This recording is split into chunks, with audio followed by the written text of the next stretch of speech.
सुर नर असुर नाग खग माई मोरे अनुचर कहे कोई ना। ते मनमा ने मनमा विचार करवा लाग्या। देवता मनुष्य असुर नाग अने पक्षीओ एवो कोई नथी के जे महारा सेवक ने पहोंची सके। खरदूषण तो महाराज जेवो ज बળવાન હતો અને તેમને ભગવાન સિવાય બીજો કોઈ ના મારી શકે। રાવણને અહીંયા ખબર પડી કે ખરદૂષણને તો કોઈ ના મારી શકે, કેવલ ભગવાન આવે તો જ એનું મૃત્યુ થાય એવું રાવણને ખબર પડી। અને રાવણ ખબર છે અને રાવણ ત્રિકાળ જ્ઞાની છે અને જાણકાર છે। देवताओं ने आनंद आपनार अने पृथ्वीना भारने हरनारा भगवाने जे जो अवतार लीधो छे तो हूँ जोईने तेमनी साथे हठपूर्वक वेर कहीश अने प्रभुना बाणोनो प्रहारथी प्राण छोड़ीने भवसागरने तरी जईश। आ तमसी शरीरथी भजन तो थशे नहीं, एटला माटे मन वचन अने कर्मथी आज दृढ़ निश्चय छे। अने जो तेओ मनुष्य रूप में कोई राजकुमार हशे तो बन्ने रण में जीतीने एनी स्त्री ने हूँ हरी लईश। रावण ने अहींया एवो विचार थयो कि जे सामान्य राजकुमार हशे तो एमने युद्ध में हरावी दईश अने एमनी स्त्रीનું હરણ કરી લાવીશ। चला अकेल जान चढ़ी तेवा बस मारीच सिंधु तट जेवा। एना विचार एम विचारीने रावण रथ पर चढ़ीने एकलो ज त्यांथी चाल्यो छे अने त्यां समुद्રના तट पर मारीच રહેતો હતો। शिवजी एम कहे छे कि हे पार्वती, અહીં શ્રી રામચંદ્રજીએ યુક્ત રચી તે સુંદર કથા સાંભળો। સુનહું પ્રિયા ભૃત रुचि सुशीला में कछु करे वे ललित नर नीला। लक्ष्मण जी જ્યારે કંદ મૂળ ફળ માટે વનમાં ગયા ત્યારે એકાંતમાં કૃપા અને સુખનો સમૂહ શ્રી રામચંદ્રજીને મલકાઈને જાનકીજીએ કહ્યું કે હે પ્રિય, હે સુંદર પતિવ્રતા ધર્મનું પાલન કરનારી સુશીલા, તમે સાંભળો, હું હવે કંઈક મનોહર મનુષ્ય લીલા કરીશ। માટે જ્યાં સુધી હું રાક્ષસોનો નાશ ના કરું ત્યાં સુધી તમે અગ્નિમાં નિવાસ કરો, ત્યાં સુધી તમે અગ્નિમાં નિવાસ કરો। જવહિ રામ શવે કહાં બખાની પ્રભુ પદ ઝરી સિયે અનિલ સમાની। જ્યારે શ્રી રામજીએ બંધુને સમજાવીને કહ્યું કે તે તરત જ સીતાજી પ્રભુના ચરણોને હૃદયમાં ધરીને અગ્નિમાં સમાઈ ગયા અને સીતાજીએ પોતાની જ છાયા મૂર્તિ ત્યાં રાખી દીધી, જે તેમના જેવી જ શીલ, સ્વભાવ અને સ્વરૂપવાણ તથા તેવી વિનમ્ર હતી। અને અહીં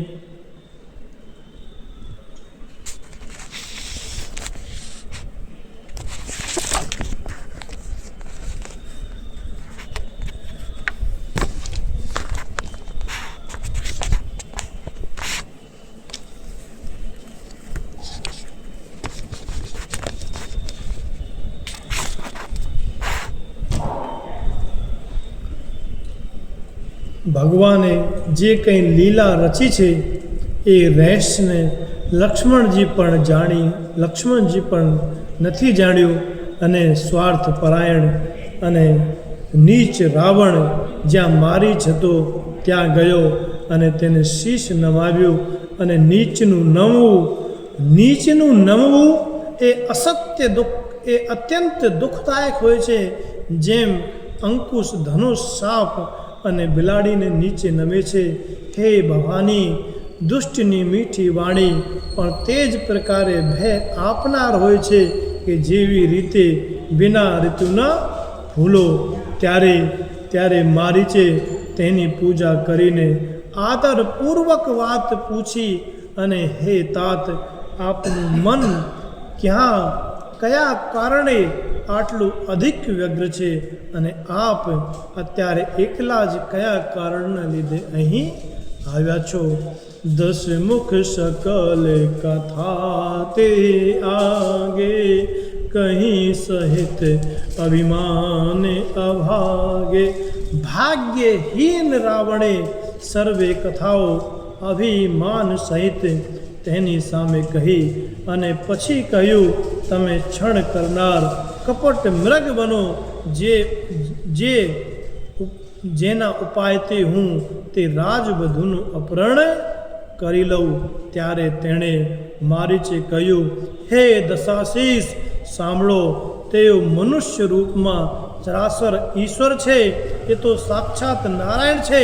હે તાત, તેમની સાથે વેર ના કરો, તેમની સાથે દુશ્મની ના લો. તેમના મારવાથી મરવું અને તેમને જીવાડવાથી જીવવું હોય તો સર્વ જીવન મરણ તેમના આધીન છે. આજ રાજકુમારી વિશ્વામિત્રના યજ્ઞની રક્ષા માટે ગયા હતા. તે સમયે શ્રી રઘુવીરજીએ ફણા વગરનું બાણ મને માર્યું હતું, જેનાથી હું પડભારમાં જ 100 યોજન દૂર આવી પડ્યો. તેમની સાથે વેર કરવામાં કોઈ ભલાઈ નથી. મામા મારીચ રાવણને સમજાવી રહ્યા છે કે જ્યારે વિશ્વામિત્રજી યજ્ઞ કરતા હતા ત્યારે હું ત્યાં ગયો હતો અને ફણ વગરનો વાણ રામજીએ માર્યો હતો. ત્યારે હું 100 યોજન દૂર જઈને પડ્યો. ભઈ મમ કીટ ભૃગ કી નાહી, જેહ તેહ મેં દેખો દોઈ ભાઈ. મારી દશા તો ભમરીના કીડાના જેવી થઈ ગઈ છે. હવે હું ચારે બાજુ શ્રી રામ લક્ષ્મણ બંને ભાઈઓને જોઉં છું. અને હે તાત, જો તેઓ મનુષ્ય છે તો પણ અતિ શૂરવીર છે, એમના વિરોધ કરવામાં પૂરા નહીં પડાય, સફળતા નહીં મળે. જેણે તાડકા અને શુભાઓને મારીને શિવજીનું ધનુષ્ય તોડી નાખ્યું અને ખરદૂષણ અને ત્રિસરાનો વધ કરી નાખ્યો, એવો પ્રચંડ બળવાન ક્યાંય કોઈ મનુષ્ય હોઈ શકે ખરો? મામા મારીચ અહીંયા સમજાવી રહ્યા છે. પણ રાવણ તો ત્રિકાળ જ્ઞાની છે, એને બધી ખબર હોવા છતાં એ સમજતો નથી. અને આથી જ આપના કુળનું કુશળ વિચારીને આપ ઘરે પાછા ફરી જાઓ. આ સાંભળીને રાવણ અકળાઈને ઉઠ્યો અને તેણે ઘણી જ ગાળો દીધી અને કહ્યું, અરે મૂર્ખ, તું ગુરુની જેમ મને જ્ઞાન ના શીખવાડ. હું જે કહું છું, સંસારમાં મારા સમાન કોઈ યોદ્ધા કોઈ નથી. અને ત્યારે મારીચના હૃદયમાં અનુમાન કર્યું કે આ શસ્ત્રધારી મરમી સમર્થ સ્વામી, મૂર્ખ ધનવાન, વેદ ભાટ, કવિ અને રસોઈયા, આ નવ વ્યક્તિઓ સાથે વિરોધ અને વેર કરવાથી કલ્યાણ થતું નથી. મારીચજી એમ કહે છે, 9 જણા સાથે ક્યારે વેર ના કરવો જોઈએ. જેમ કે વેદનો જાણકાર શસ્ત્રધારી બ્રાહ્મણ હોય, જ્ઞાની હોય, અને મૂર્ખ માણસ સાથે વેર ના કરવો, અને ધનવાન માણસ સાથે ક્યારે વેર ના કરવો, અને જે ડૉક્ટર વેદ હોય એની સાથે ક્યારે વેર ના રાખવો, અને ભાટવી સાથે ક્યારે વેર ના કરવો, અને કવિ સાથે ક્યારે વેર ના કરવો, અને યોદ્ધા સાથે બી ક્યારે વેર ના કરવો, રસોઈયો હોય એની સાથે બી ક્યારે દુશ્મની વેર ના કરાય. એના સાથે વેર કરવામાં આપણું કલ્યાણ ના થાય, આપણને હાનિ જ થાય. જ્યારે મારીચે બંને પ્રકારે પોતાનું મરણ જોયું ત્યારે એણે રઘુનાથજીનું શરણ જોયું, અર્થાત તેમના શરણે જવાનો જ કલ્યાણ માણ્યું. વિચાર્યું કે ઉત્તર આપતા જ ના કહેતા આ અત્યંત અભાગીઓ મને મારી નાખશે તો પછી શ્રી રઘુનાથજીના બાણોથી શું કામ ન મરું. શ્રી રઘુનાથજીના બાણોથી હું શું કામ ન મરું. મનમાં આવું સમજીને તે રાવણની સાથે ચાલ્યો અને શ્રી રામજીના ચરણોમાં તે અખંડ રામજીના ચરણોમાં તેનો અખંડ પ્રેમ છે. તેના મનમાં આ વાતનો અત્યંત હર્ષ છે કે આજે હું પોતાના પરમ સ્નેહી શ્રી રામજીનું નિરખીશ. પરંતુ તેણે પણ હર્ષ રાવણને જાણ્યો નહીં. તે મનમાં વિચાર કરવા લાગ્યો અને પોતાના પરમ પ્રિયતમને દર્શન કરીને નેત્રોને સફળ કરીને સુખ પામીશ અને જાનકીજી સહિત એના નાના ભાઈ સાથે લક્ષ્મણજી સહિત કૃપા નિધાન શ્રી રામજીના ચરણોમાં મન લગાવીશ.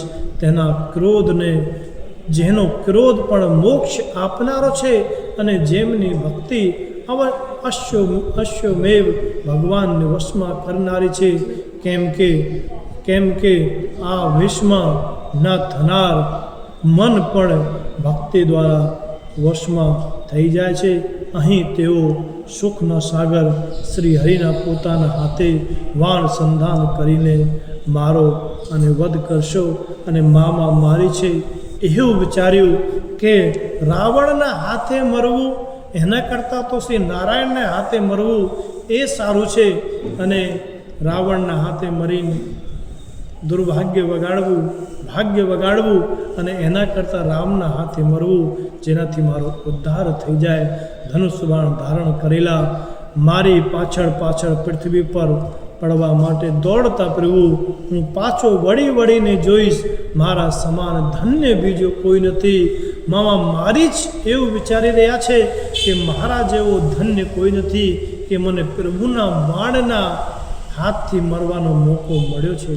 અને જ્યારે રાવણ તે બન અને આજની કથાને અહીંયા વિરામ આપીશું અને આગળ મામા મારીચનું વધ અને સીતાજી હરણની કથા આગળ સાંજે 4:30 વાગે ફરી ચાલુ કરશું અને આગળની કથા અહીંથી ચાલુ થશે. બોલો રામચંદ્ર ભગવાન કી જય.